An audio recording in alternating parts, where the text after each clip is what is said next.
ఫిరంగిపురంలోని బాలయేసు దేవాలయం ప్రాంగణంలో దేవాలయ విచారణ గురువులు ఫాతిమా మర్రెడ్డి ఆధ్వర్యంలో బుధవారం రాత్రి సెమీ క్రిస్మస్ వేడుకలు ఘనంగా నిర్వహించారు. ఈ సందర్భంగా పలు పాఠశాలల విద్యార్థులు మేరీ, శాంతా క్లాజ్, దేవదూతల వేషధారణలో అలరించారు. చిన్నారులు క్రిస్మస్ సందేశాన్ని చాటే నాటికలు, పాటలతో సందడి చేశారు.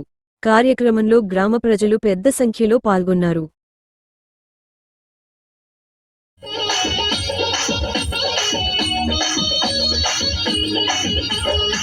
కనురెప్ప పాటున కడబూర బ్రోకగా పరో నమ్మిన వారందరూ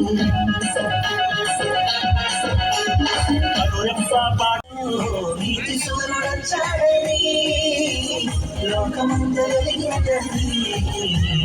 ఆనందం సంతోషం మరులైన ఉత్సవం ఆనందం